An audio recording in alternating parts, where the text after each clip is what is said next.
Welcome to my YouTube channel. आज क्षेत्रमिति से संबंधित एक महत्वपूर्ण क्वेश्चन आपके सामने लेके आए हैं, जो कि बोर्ड की परीक्षा में 6 नंबर का एक क्वेश्चन आता रहता है और यह क्वेश्चन बहुत ही इंपॉर्टेंट क्वेश्चन है। लिखा है कि एक ठोस बेलनाकार है जिसके दोनों सिरे अर्ध गोलाकार है। एक ठोस बनाएंगे हम लोग पहले जो बेलनाकार का हो और उनका दोनों सिरा क्या है, अर्ध गोलाकार का है और ठोस का कुल ऊंचाई दिया है 20 सेंटीमीटर तथा बेलन का व्यास दे दिया है 7 सेंटीमीटर। तो कह रहा है कि ठोस का आयतन ज्ञात कीजिए। तो सबसे पहले हम एक ठोस बना लें। ये मान लेंगे कि आपका बेलनाकार भाग है, ये बन गया बेलन और इस बेलन के दोनों सिरों पे हम लोग बनाएंगे, दोनों सिरे अर्ध गोलाकार हैं। ये आपका सिरा है, इसमें से भी अर्ध गोलाकार ये आकृति बना लेंगे। ये सिरा भी अर्ध गोलाकार का है और ये सिरा भी, ये भी कह रहा है कि दोनों सिरे अर्ध गोलाकार हैं। तो ये दोनों सिरे हम अर्ध गोलाकार बना लिए, ये बन गया।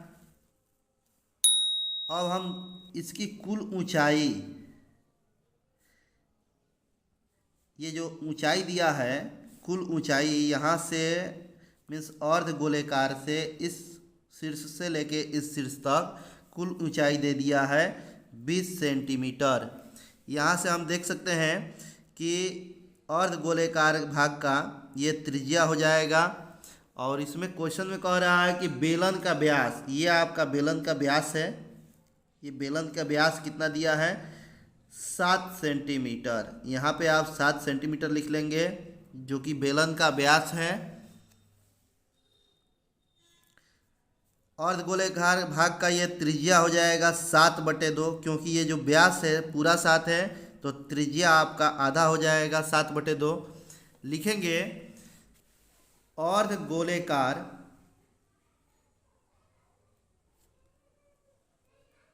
गोलाकार सिरे की त्रिज्या ये हमारा 7/2 के बराबर हो जाएगा, क्योंकि व्यास दिया है 7 सेंटीमीटर, त्रिज्या बराबर व्यास बटे 2 होता है तो r बराबर 7/2। इसको हम r माने हैं। अर्धगोलाकार भाग का जो त्रिज्या है ये हमारा स्मॉल r माने हैं और इसका मान दिया है 7/2। अब हम अर्धगोलाकार भाग का आयतन हम निकाल लें। एक सिरे का आयतन, 2 सिरा है, एक सिरा इधर है और दूसरा सिरा इधर है, तो इसका जितना मान होगा इसका भी उतना ही आयतन होगा। लिखेंगे इसलिए एक अर्धगोलाकार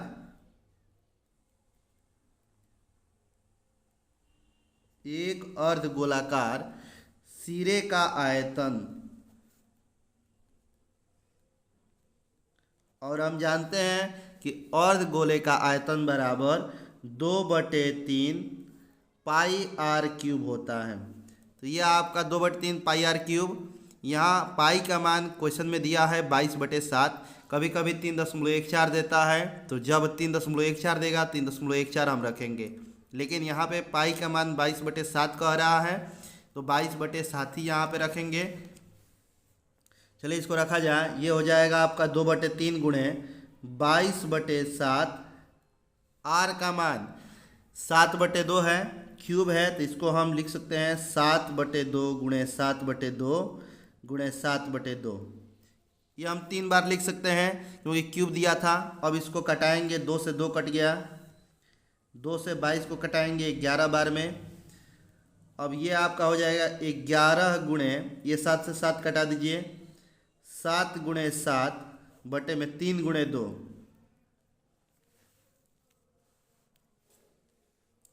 11 7 77 हो जाएगा। 77 में 7 से गुणा कर देंगे तो ये आपका हो जाएगा 539 बटे में 3 दूनी 6 सेंटीमीटर क्यूब।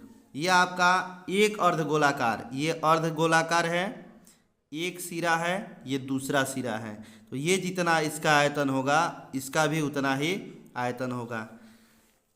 तो 2 हमारे पास है तो 1 निकाले हैं, तो लिखेंगे 2 अर्धगोलाकार सिरे का आयतन, आप 2 से गुणा कर देंगे क्योंकि 1 का ये आया है, 2 का निकालना है, तो 2 गुणे 539 बटे में 6, 2 से कटा देंगे, इसको 3 बार में कट जाएगा, तो ये हो जाएगा 539 बटे में 3 सेंटीमीटर क्यूब। ये आपका दूसरा दोनों मिला के हो गया।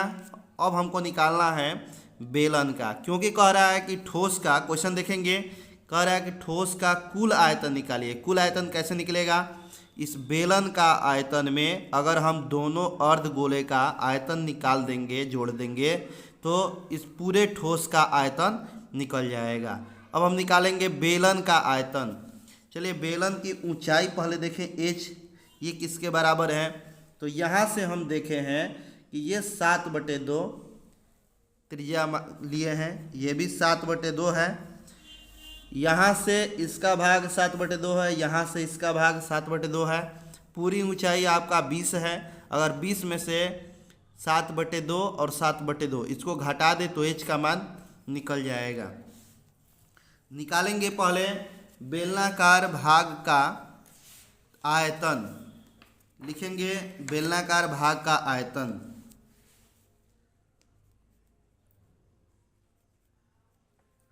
बेलनाकार भाग का आयतन, हम जानते हैं कि बेलन का आयतन बराबर पाई आर स्क्वायर एच होता है, पाई आर स्क्वायर एच। यहाँ पे कैपिटल आर ले लिए हैं बेलन का आयतन के रूप में। यह कैपिटल आर त्रिज्या हो जाएगा, ऊंचाई एच है, पाई का मान 22/7 रखेंगे।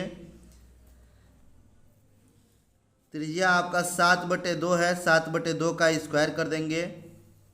एच कैसे निकालेंगे?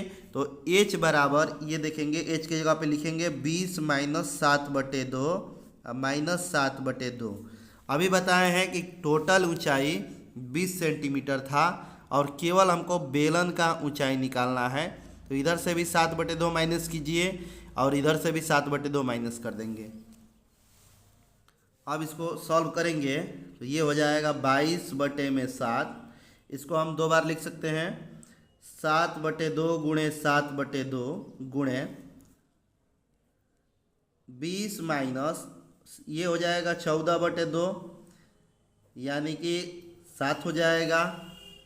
7 से 7 कटा दीजिए, 2 से ये 11, 11 गुणे 7 बराबर 77/2 गुणे 20 - 7 बराबर 13 हो जाएगा।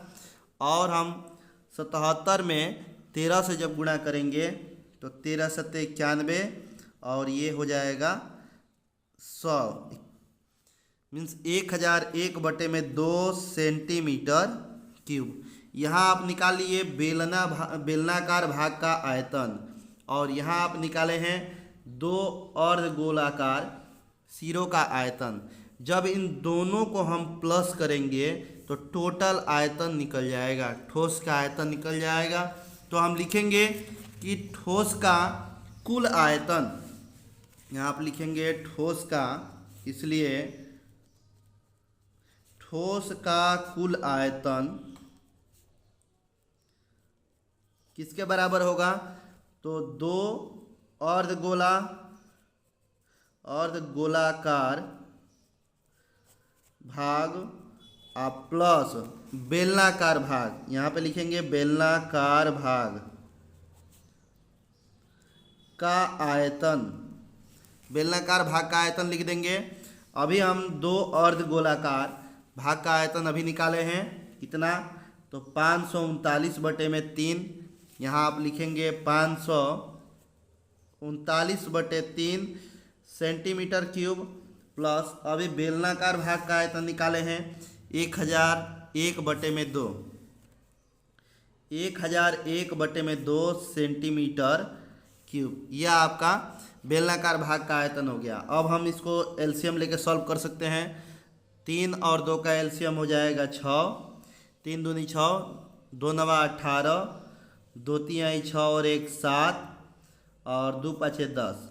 ये हो गया 1078 प्लस ये 3 बार जाएगा, 3 से गुणा करेंगे तो 3003 हो जाएगा। जब इसको जोड़ देंगे तो ये आपका आ जाएगा 3 और प्लस 8, 8 3 11, और ये हो जाएगा 7 और 1 8 हो जाएगा 0, और ये हो जाएगा 4/6 सेंटीमीटर क्यूब। या तो इसको मिक्स में बदल सकते हैं, डेसिमल में बदल सकते हैं, या आप इसको इतना पे भी आप छोड़ सकते हैं। ये आपका आंसर हो जाएगा। क्वेश्चन कह रहा है कि कुल ठोस का आयतन बताइए, तो लिखेंगे कि अतः कुल ठोस का आयतन या ठोस का आयतन बराबर 4081/6 सेंटीमीटर क्यूब। ये सेंटीमीटर क्यूब हो जाएगा। और ये क्वेश्चन 100% आता रहता है। ये क्वेश्चन आप ध्यान से देखेंगे, पढ़ेंगे। Thank you.